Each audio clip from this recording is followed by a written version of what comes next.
What's going on, everybody? Welcome back to the channel. In today's episode, we are installing the 2018 hood on our 2017 RTR Spec 2.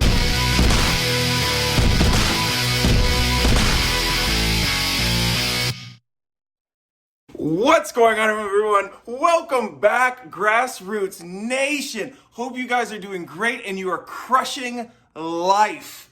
Hey, what's going on, Miri? What's going on, girl? Oh my goodness. Gallardo, oh my goodness, what's up, buddy? Sorry, it works for the Stradman and Burlacker, so I figured maybe I can get from 320 to maybe like 1,000 off of that. I don't know, we'll try it, we'll see. In all seriousness though, we have the RTR Spec 2 here with its beautiful, beautiful bumper, except for that one little spot right there. You can almost not even see in the sunlight, but I know it's there, and we need to see if we can get rid of that. And then this hood needs to go on the back of the F-150 because we are taking these back to paint.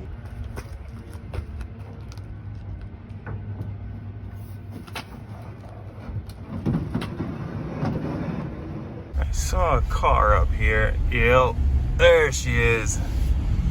An old Pantera. Di Tommaso Pantera. Tell me that thing isn't gorgeous. I love that thing. I even like the color. I love my bright colors. Nice car. We have the front bumper back. Everything is inserted. We have our bumper vents on both sides. We have our turn signals in. We have our RTR upper and lower grille. Got the grille lights in. And everything is plugged up. This is pretty easy with these. You take the control module and you just kind of, if you can see it, stick it there with the double-sided tape to the inside of the light. And then this cord runs and plugs up into the back of your light. If you can see it down in there, you have one end that's going to plug into the stock headlight and the other end that's going to plug into the stock harness. Once that's all hooked up, you're going to want to fire it up, make sure it'll work. The only way to get these things on, you're not going to be able to do it by just flipping on the lights like you can with F-150 or Ranger, which a lot of people think that you can't. You have to physically start the vehicle to be able to make sure that these operate. Make sure that everything is good and plugged in where it should be before putting your bumper back on the car. I've seen where some people have tried to connect these into the turn signals or they try to splice it. There is no splicing required for any US vehicle. Now, if you're an international vehicle, there is a power that needs to be ran to the purple wire, but for any US spec Mustang, you do not have to worry about that. Now that everything is in place, I already turned on, make sure it runs. All I gotta do is start putting the bumper back in place. I have the bumper secured on this side with the brackets down in there. And then when you come around here to the other side, I'm starting to reattach the bumper over here. There's one thing that I want to show you, so I'll take it down. See those little things right there, those little tabs underneath the headlight? You're gonna want to make sure that your bumper is up and over those. That's where it kind of, I guess, locks in place for you. And then you're just gonna pop down in here either through the top or you can go through the fender well, which is easy for me now because I have the fender wells out, and then secure it. With your bolts. These are actually 11 millimeter, which is weird because normally everything on this car is like 10 or 13. Well, there she is. For the first time in over a year, fully put together with a painted front bumper, RTR grille, and I got my badge on there. That's the original badge that I had from the old one before the accident. So I had them pull that off and give it back to me. So all my original badging will be going back onto this vehicle. I wish this didn't look this way. It looks a little warped, but I'm sure once it settles down with the hood, everything will be good, which we will be picking up in, today's Tuesday now for me, so 3 days we'll be picking that up, popping that back up on there. Ooh, Gabby, we found something nice. Mustang Mach 1. This is my first time seeing one of these things in person. I'm not a huge fan of this color, but it's pretty nice. New rear valance here. Different from the 2018s. Got kind of a small wing, nice little graphics package. I like the color of the wheels. What are these things? These are 255/40/19s in the front. And what do we got in the back here? 275/40 ZR19. So like a typical track pack, Michelin's. I do like kind of what they did here with the front bumper. That whole new valance is completely different. Kind of went old school here with the grille that looks like it would have had the lights up front. I'm sure somebody's probably going to make something to put lights in there. But Not too bad. It's got Recaros. I don't really know a whole lot about the Mach the Mach 1, so I don't know if they come stock with them. This one here, Fighter Jet Gray. This one right here. The color of the Subaru? Yeah, it actually does. It's kind of like a little bit of a green in it. Like the Subaru Yeah. Outlander or whatever? This one here has got a window sticker 61985. I would assume there's probably going to be some type of dealer markup. I don't really want to touch the car because I would assume this has got to be somebody's. This one here, you can't see past me. There you go. It's automatic. It's got the digital dash. That right there, your badging looks very classic. The orange Brembos, don't know if that would have been my choice, but then again, I don't know if you have a choice. It goes with this. It does go with the graphic, which is kind of nice. So it's not too bad. You want to try and get out of my shot? I'm trying to take a picture. Oh my God. I think these things here have horsepower rating like 480 maybe. So it's mostly just a tune, maybe a different filter on it. It's not bad. I don't know if it's for me. I like my RTR a little bit better. The color of Mm-hmm. like the color of the Brembos. This one, it has silver and then like silver. Yep. And then Phil's, it also has the silver and the silver. Okay, so yeah, it's a choice. Nifty.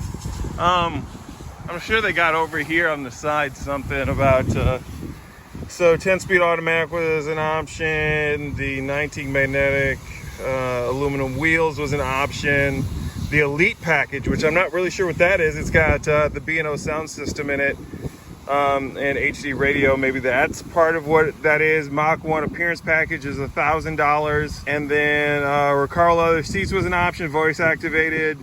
It does have a gas guzzler tax on here, but interesting. Well, there you go.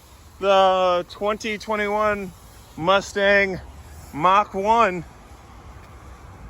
Not too shabby, Gabby. Just got back. The hood she painted. There's a decent amount of orange peel here, which I'm not, well. It is what it is. We'll fix it. Gonna get this over there on the car.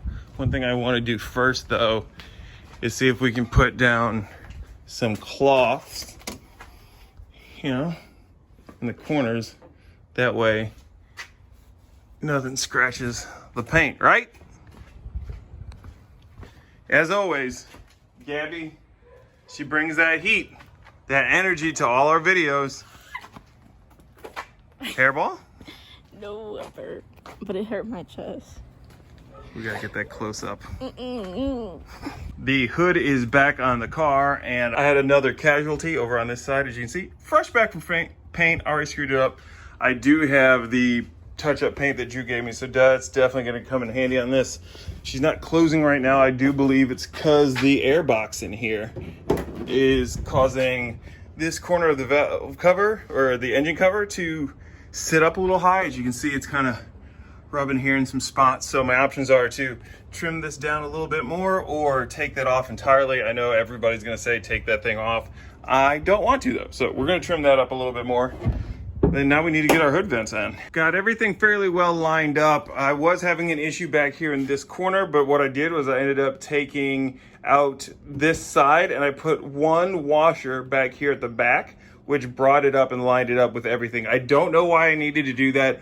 It may be an issue with the fender. I really do not know, but that is fixed. We are putting the RTR hood vents on the vehicle right now. These are actually pretty easy. You take your old hood vents off, you transfer over your studs right here as well as the backing plate, and then you just set everything right back down here into your stock positions using your stock holes. And voila, you have an RTR hood. One thing that is really, really cool, and I don't know if I've said it already, but if I have, I'm gonna repeat it. Gabby had her vehicle fixed at the same place I took my stuff to be painted.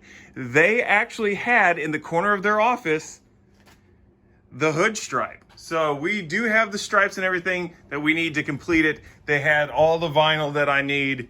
Rock on. Thank goodness somebody hit Gabby's car and they were kind enough to hang on to that stuff for us. I was finally able to get the hood latch. What I had to do was I ended up removing these, which I'm going to trim these down because I want these back in place. And then I had to lift the latch. It was sitting down a little too low. I had to unbolt it, lift it up a little bit, line everything up, and she's in. Hood is completed. I do need to still get the backers for this. I thought I had them with the new hood that I got, but the person that I purchased it from did not send them along with, so I got some feelers out on Facebook to see if I can find the backers. That way we can bolt these in place, and then need to put the stripe on, and she's done. RTR Spec 2 version 2 done. Well, there she is. She is back together. I need to go back by the dealership. They still got my gas cap, and then get the badges back on, which will probably wait until we do Spec 5, but man, I love this car. It is looking really, really good in this color. I wasn't really sure how good this body style would look in this color, but I gotta say, Ford, you might want to do this for the final year of the S550. This is, oof, she's looking good. Oof, I gotta get myself a haircut. This isn't looking too good. Thank you guys so much for tuning into this episode. Do not think that we are done yet with the S550 RTR Spec 2, because we still have to install the seats, we still have to install the half roll cage, we also have to pick up the digital dash, do that, and then of course, what I'm sure everybody's been waiting for, that Spec 5 kit. So we still have all that stuff coming up. In the next video, we're probably gonna pop back over to the BMW because I did get the tie rods in, so we're gonna try and finish up the steering and angle on that. And then of course there's a few odd ends that we need to do so we can get this thing out of the garage and get started on something else. If you guys are new to the channel, make sure that you go ahead and subscribe, hit that bell notification so you don't miss any of our videos, which are usually every Monday and Thursday. And you know, if you like this one, which I'm sure that you did, unless you just don't truly like cars, you're gonna wanna hit that subscribe button. Also give us a big thumbs up, let us know that you like the content that we're doing, and if you don't like it, go ahead and give us a big thumbs up too to let us know that, hey, at least it made you click on it. I will see you guys in the next episode. Thank you very much. Peace.